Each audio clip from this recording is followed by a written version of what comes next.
Assalamualaikum warahmatullahi wabarakatuh. Kami dari kelompok 5 manajemen bencana akan mempresentasikan hasil diskusi kami terkait kesiapsiagaan pandemi dengan anggota kelompok yaitu Anggi Selvia Ramadhani, Hapsari Ardiningrum, Jenika Prialita, Marsyanda Rahma Maulida, Raida Ananda Rahmawati, Revalia Mafiarini Santoso, Salmania Kansanabila, dan Yasmin Nazila. Dengan pokok bahasan yang pertama, infeksi agen penyakit pada manusia yang berpotensi menimbulkan epidemi atau pandemi. Kedua, epidemiologi penyakit yang berpotensi menimbulkan epidemi atau pandemi.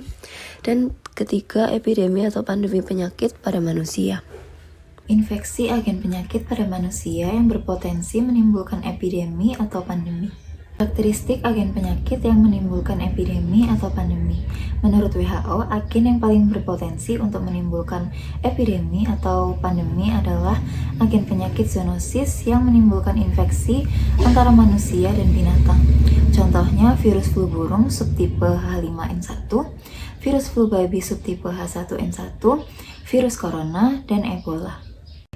Selanjutnya yaitu tipe agen penyakit pada manusia yang berpotensi menimbulkan epidemi atau pandemi. Penyebab penyakit yang berpotensi menimbulkan epidemi atau pandemi utamanya adalah kelompok virus dan bakteri. Virus dan bakteri ini memiliki berbagai jenis tipe dan varian serta virulensi yang berbeda-beda. Suatu hal yang dikhawatirkan dunia saat ini yaitu kemungkinan terjadinya pandemi penyakit yang disebabkan oleh strain virus tipe baru atau novel virus yang berasal dari mutasi adaptif atau penyusunan ulang genetik. Contohnya antara lain yaitu perkawinan antara virus flu burung dengan virus influenza musiman, yang mana virus influenza dengan subtipe baru tersebut mudah menular dari manusia ke manusia dan dapat menimbulkan kesakitan dan kematian yang cukup tinggi. Pandemi penyakit zoonosis ini menimbulkan implementasi kekacauan sosial, kerugian ekonomi dalam jumlah yang besar, gangguan keamanan, dan kelumpuhan pelayanan kesehatan masyarakat, termasuk pelayanan kesehatan. Oleh karena itu, negara yang terjangkit penyakit yang berpotensi menimbulkan epidemi atau pandemi harus menyusun pedoman untuk kesiapsiagaan dan penanggulangan menghadapi penyakit yang berpotensi epidemi atau pandemi. Selanjutnya yaitu cara agen menginfeksi manusia dan binatang. Yang pertama, penularan dari hewan ke manusia.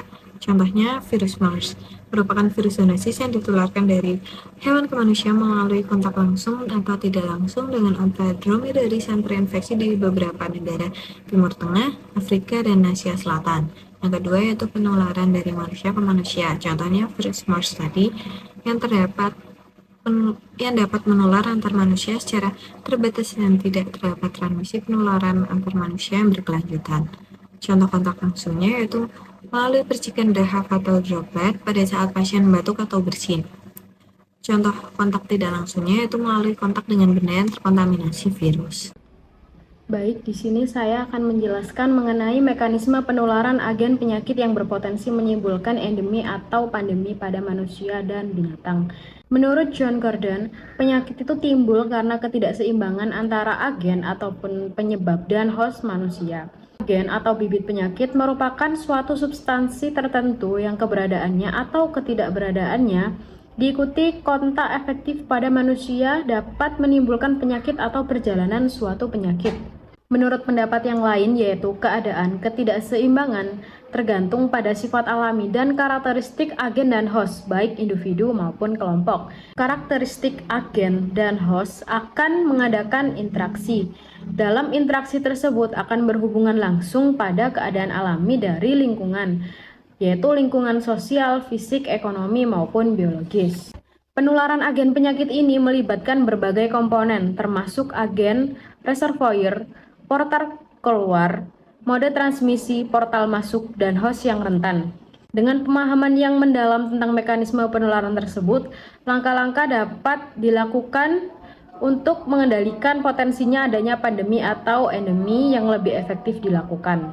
Mekanisme penularan agen penyakit yang dapat berpotensi menimbulkan endemi ataupun pandemi pada manusia ataupun hewan, yaitu agen meninggalkan reservoir dan menyebarkan ke penjamu melalui cara penularannya antara lain yaitu yang pertama airborne disease, yang kedua waterborne disease, yang ketiga adalah vektor. Airborne disease merupakan penyakit yang disebabkan oleh agen mikroba patogen dan ditularkan melalui udara. yang berarti bahwa dapat menularkan melalui udara dengan situasi tertentu yaitu batuk, bersin, atau partikel yang berukuran kecil. Contoh penyakit yang menularkan melalui udara yaitu antara lain flu, tuberkulosis, demam, cacar, antraks, campak, dan lainnya. Patogen atau alergen yang ditularkan melalui udara sering menyebabkan peradangan di hidung, tenggorokan, sinus, dan paru-paru yang disebabkan oleh inhalasi patogen yang mempengaruhi sistem pernafasan seseorang. Beberapa contoh dari airborne disease antara lain yaitu COVID-19, virus yang disebarkan melalui udara yang menyebabkan adanya pandemi COVID-19. Yang kedua ada tuberkulosis, yaitu disebabkan karena bakteri Mycobacterium tuberculosis yang melalui udara. Faktor-faktor yang meningkatkan kemungkinan terjadinya airborne disease antara lain yaitu penyakit yang disebar melalui udara. Penyakit ini seperti COVID dapat menular lewat partikel yang berukuran kecil seperti batuk dan bersin, rumah sakit, dan lingkungan yang terbuka. Hal ini dapat menyebabkan airborne disease seperti terjadi pada kantor, pusat komersial, dan tempat belanja yang dapat menjadi sumber penularan airborne disease. Yang ketiga yaitu penyakit yang menular melalui udara, yaitu seperti TBC, demam, campak, cacar air, dan menular melewati partikel yang kecil. Yang selanjutnya yaitu ada kondisi yang padat dan tertutup dan ventilasi buruk. Kondisi ini dapat mempercepat dari penularan airborne disease. Selanjutnya yaitu ada partikel yang berukuran kecil seperti batuk dan bersin dapat menyebar melalui udara dan menyebarkan penyakit airborne disease. Untuk mencegah dari penyakit airborne disease ini perlu dilakukan tindakan seperti menggunakan masker, memperhatikan kebersihan lingkungan, dan mencuci tangan dengan air dan sabun. Yang selanjutnya ada waterborne disease. Waterborne disease ini adalah penyakit yang disebabkan oleh mikroorganisme ataupun zat yang ada dalam air yang dimakan atau bertindak pada tubuh manusia maupun hewan. Contoh penyakit yang sering ditularkan melalui waterborne disease yaitu antara lain diare yang disebabkan oleh bakteri atau protozoa yang ditularkan melalui air yang tidak bersih. Selanjutnya ada muntaber. Penyakit ini disebabkan oleh virus yang disebarkan melalui air yang biasanya muncul ketika saat hujan dan banjir. Yang selanjutnya ada tifus, yaitu yang disebabkan melalui kuman, tikus, dan atau ibu kambing dan air yang tidak bersih melalui media penularan tersebut. Selanjutnya ada leptospirosis, yaitu penyakit yang disebabkan oleh bakteri Leptospira yang ditularkan melalui air ataupun tikus yang munculnya pada saat hujan dan banjir. Yang terakhir ada kolera. Penyakit ini disebabkan oleh bakteri Vibrio cholerae yang ditularkan melalui air yang tidak bersih dan biasanya muncul ketika hujan dan banjir. Untuk mencegah dari penyakit waterborne disease ini, masyarakat harus menjaga kebersihan dan kualitas air supaya tidak terserang dari waterborne disease tersebut. Yang terakhir ada vektor. Vektor ini yaitu organisme hidup seperti serangga ataupun hewan lainnya yang dapat menularkan agen penyakit dari satu hewan ke hewan yang lain ataupun pada manusia. Vektor ini berperan dalam penularan penyakit parasit dan virus yang spesifik, serta dapat menjadi sumber penularan penyakit pada manusia. Vektor penyakit penting dalam penyebaran penyakit seperti malaria, demam dengue atau DBD, filariasis, cikungunya, dan penyakit lainnya. Dan upaya untuk mengendalikan vektor tersebut yaitu mengurangi penularan penyakit yang disebabkan oleh vektor tersebut dengan memberantas adanya vektor-vektor tersebut. Selanjutnya ada epidemiologi penyakit yang berpotensi menimbulkan epidemi atau pandemi. Nah, untuk epidemiologi sendiri itu merupakan ilmu yang mempelajari distribusi penyakit dalam populasi serta faktor-faktor yang mempengaruhinya. Nah, faktor-faktor yang dimaksud ini itu mencakup analisis terhadap variabel waktu atau time, terus tempat atau place, person serta host, ada agen penyebabnya juga atau agent, serta lingkungan atau environment.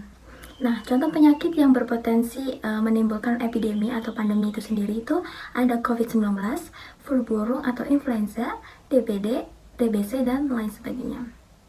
Sebagai salah satu contoh kasus, pernah di tanggal 17 Juli 2015 itu terdapat kejadian flu burung yang muncul sebagai epidemi atau KLB setempat atau sebagai kasus sporadis, di mana kasus flu burung ini itu menyerang sejumlah 16 negara dengan jumlah kasus 143 orang yang terjangkit dan juga 42 orang meninggal.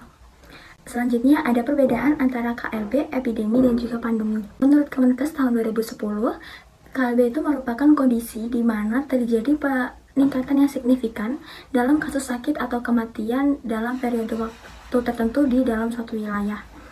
Di mana KLB ini itu juga memiliki dampak epidemiologis yang berarti dan bisa menjadi pemicu terjadinya suatu wabah.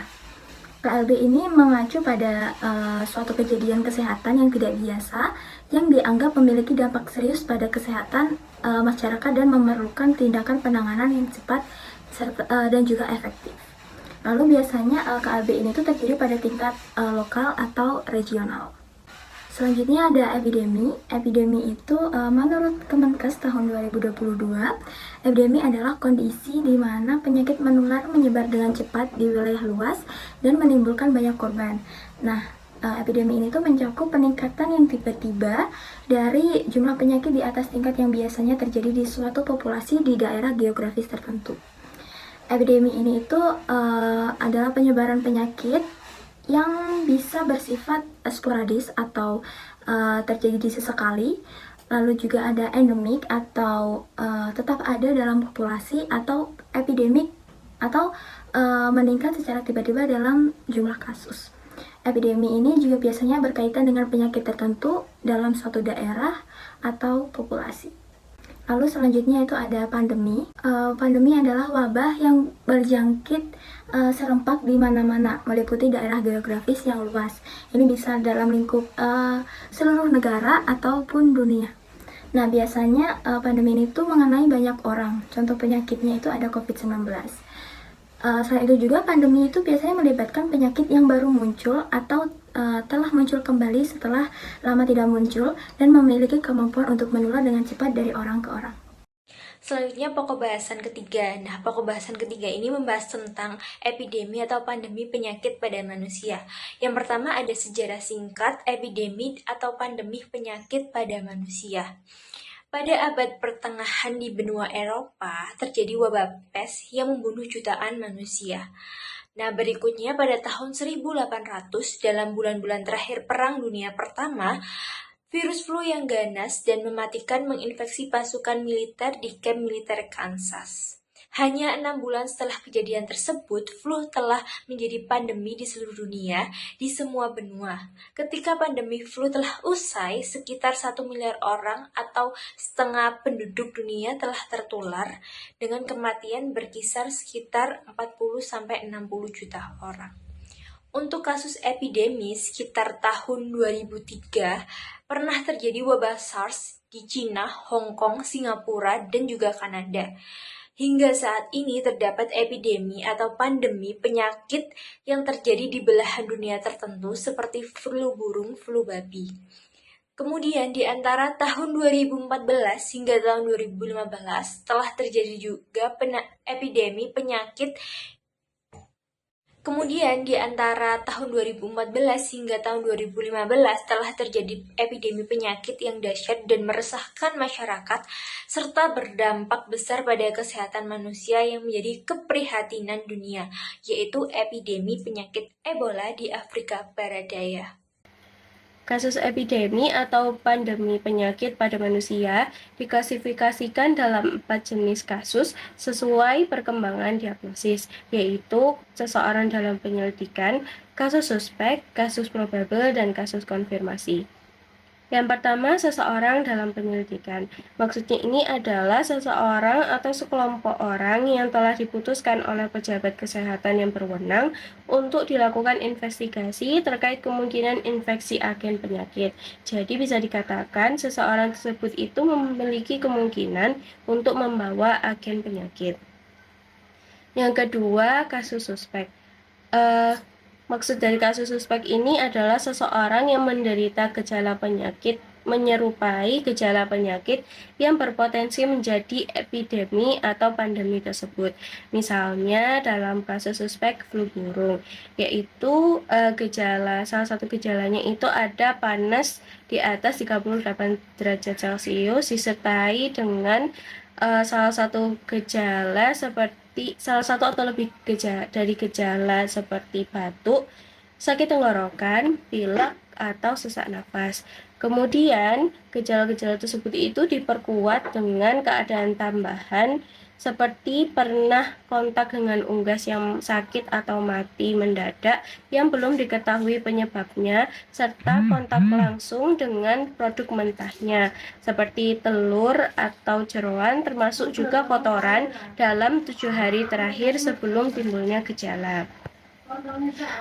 Selain itu, bisa didapatkan juga dengan pernah kontak dengan penderita dari flu burung dalam 7 hari terakhir sebelum timbulnya gejala, atau pernah kontak dengan spesimen atau mungkin sampel laboratorium dari penderita flu burung dalam 7 hari terakhir sebelum timbulnya gejala.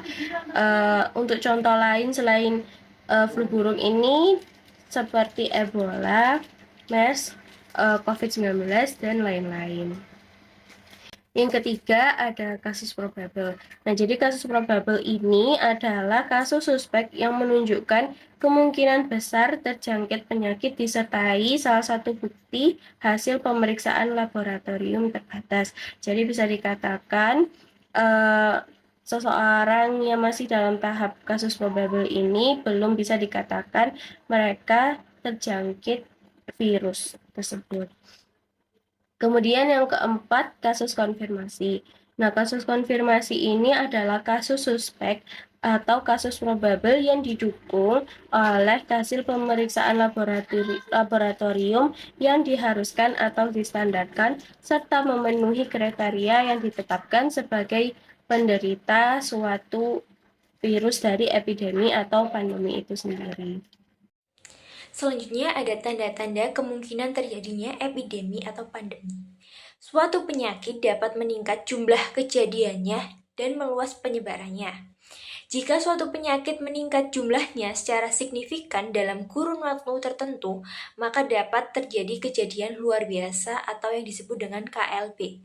Jika penyakit meluas di suatu daerah atau negara secara tiba-tiba dan menimpa bagian yang cukup besar dari suatu populasi penduduk, maka dapat dikatakan telah terjadi epidemi atau wabah. Suatu penyakit berpotensi menjadi epidemi dapat diketahui melalui sinyal epidemiologis dan sinyal virologis atau mikrobiologis. Dapat dikatakan juga epidemi menjadi pandemi apabila persebarannya meluas hingga lintas negara. Selanjutnya adalah potensi kerugian sosial ekonomi akibat endemi atau pandemi penyakit pada manusia. Yang pertama yaitu pendapatan negara berkurang. Adanya pandemi dapat menghambat kegiatan masyarakat yang berhubungan dengan pemasukan negara, salah satunya adalah berwisata, di mana masyarakat diwajibkan untuk menerapkan pembatasan sosial saat pandemi terjadi, yang mana hal ini berpengaruh terhadap pemasukan negara sehingga berpotensi mengalami penurunan. Sebagai contoh, pada pandemi COVID-19 di Indonesia kemarin, berdasarkan website dari Dewan Perwakilan Rakyat Republik Indonesia menyatakan bahwa Indonesia mengalami kerugian sebesar 1.356 triliun karena adanya pandemi penyakit tersebut. Selanjutnya adalah bertambahnya beban ekonomi untuk memberantas wabah. Adanya wabah menjadikan bertambahnya anggaran yang dibutuhkan untuk mengatasi dan mencegah penyakit pada seluruh masyarakat yang berpotensi, sehingga tidak menjadi pandemi yang berkepanjangan. Salah satu contohnya yaitu pada saat COVID-19 kemarin, pemerintah menyatakan menambah anggaran kesehatan untuk mencegah penyakit ini sebanyak 405,1 triliun karena meningkatnya prevalensi dari penyakit tersebut. Masalah ketiga yaitu potensi menurunnya hasil ternak, di mana bila ada pandemi atau endemi, maka hewan ternak secara umum juga ikut diperiksa, yang mana hal ini membutuhkan banyak waktu, dan bila ditemukan hewan ternak yang terjangkit wabah, maka hal ini dapat menurunkan tingkat kepercayaan konsumen kepada peternak. Sebagai contoh, masih dalam pandemi COVID-19 kemarin, di mana terjadi penurunan pada permintaan hewan ternak, yang mana produksinya itu semakin meninggi sehingga para peternak mengalami kerugian. Yang keempat adalah terbatasnya kegiatan dalam transportasi, di mana pada saat pandemi terjadi secara umum dapat kita ketahui bahwa muncul stigma masyarakat terhadap penderita, di mana hal ini berpotensi memunculkan larangan atau embargo dari daerah atau negara lain untuk berkunjung ke daerah pandemi. Salah satu contohnya yaitu penutupan penerbangan internasional pada saat terjadinya pandemi COVID-19 kemarin. Yang terakhir yaitu pembahasan terkait kesiapsiagaan terhadap epidemi atau pandemi. Dengan dilakukannya surveillance merupakan salah satu bentuk upaya dari mendeteksi dini adanya wabah penyakit yang mungkin akan terjadi. Surveillance harus dilakukan secara terus-menerus dan berkesinambungan di semua level dan alurnya harus jelas agar informasi mudah tersampaikan secara cepat dan tepat. Apabila epidemi atau pandemi sudah terjadi, maka harus segera ditangani agar penyebaran tidak meluas. Berikut beberapa cara yang direkomendasikan, yaitu yang pertama, mendirikan suatu pusat komando yang melibatkan berbagai sektor atau posko KLP. Lalu yang kedua, melakukan penyelidikan epidemiologi diikuti dengan menyusun strategi dan rencana penanggulangan.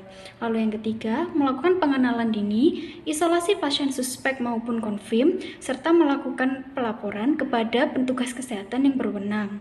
Dan melakukan karantina terhadap orang yang datang dari daerah terjangkit atau orang yang melakukan kontak dengan penderita.